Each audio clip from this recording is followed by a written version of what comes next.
রাতের অন্ধকারে ফের বন্য হাতির তাণ্ডবে আতঙ্কিত সাউথ ঘিলাতলির ছনখোলা এলাকা।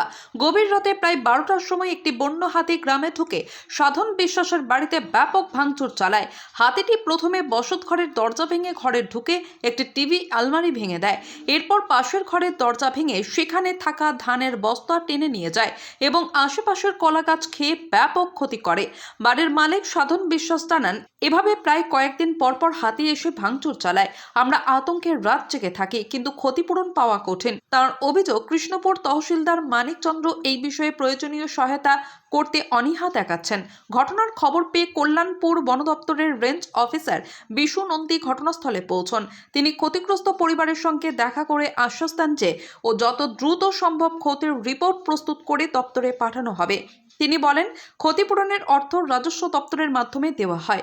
তহসিলদার অনুমোদন দিলে দ্রুত ক্ষতিগ্রস্ত পরিবার ক্ষতিপূরণ পাবেন। প্রাথমিকভাবে 2 ঘরের ক্ষয়ক্ষতির প্রায় 50 থেকে 60 হাজার টাকার মতো বলে জানা গিয়েছে। এলাকাবাসীর অভিযোগ, বারবার এমন ঘটনা ঘটলেও বন দপ্তর ও রাজস্ব দপ্তরের সমন্বয়হীনতায় ক্ষতিগ্রস্ত পরিবারগুলো যথাযথ সহায়তা পাচ্ছে না। স্থানীয় বাসিন্দারা প্রশাসনের কাছে দাবি জানিয়েছেন, দ্রুত ব্যবস্থা নিয়ে হাতির উপদ্রব রোধ করা হোক, না হলে রাতের অন্ধকারে এই তাণ্ডব একদিন বড় বিপর্যয় ডেকে আনবে। আচ্ছা উত্তর করে দরজা ভেঙে জানিয়েছে কোন সময় আয়াতি এটা তো সাড়ে 12টার সময় আছে, এটা কোনো ঠিক নাই। রাত্রে তো রাত্রে আইবার যদি রাত্রে সন্ধ্যা রাতে পরে আচ্ছা সারা রাতে জমা করবো।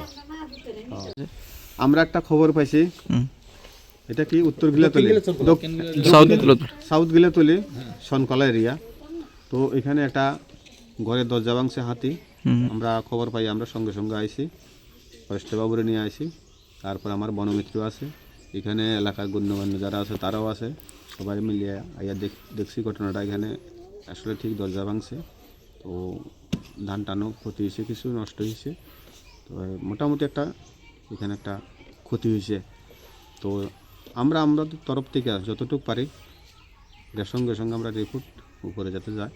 কিন্তু মেন বিষয়টা হলো রাজস্ব দপ্তর, রেভিনিউ ডিপার্টমেন্ট, তারা যদি এটা একটু তৈরি করে একটু সহযোগিতা করে, তাহলে এটা খুব তুরন্ত হয় আর কি। আজকে যে জায়গাতে আইছেন তার বাইরে এর আগেও ভাঙছিল, কিন্তু কিচ্ছু পাইছে না। না, এটা আমরা খবর পাইছি না, তখন আমার কাছে গেছে না, কেউ জানাইছিও না। তো এটা জানছি আজকে, গতকালকে যেটা হয়েছে আমরা সঙ্গে সঙ্গে জানছি, এটা আমরা আইছি। কতদিনের ভিতরে পাইতে পারে এটা দেখেন, আমাদের তরফ থেকে আমরা চামুক খুব তাড়াতাড়ি যেতে পাই, 1 সপ্তাহের মধ্যে যেতে পাই। কিন্তু বিষয়টা শুধু আমরা না, এটা রেভিনিউ ডিপার্টমেন্টের একটা বিষয় আছে, তাদেরও একটা ভেরিফিকেশন আছে। তহসিলদার বাবু যদি ঠিক টাইমলি করে দেয়, এটা খুব তাড়াতাড়ি তারা এটা পাইতে পারে। আপনার পরিচয়? আমি রেঞ্জ অফিসার, কল্যাণপুর। আমার নাম বিশু নন্দী।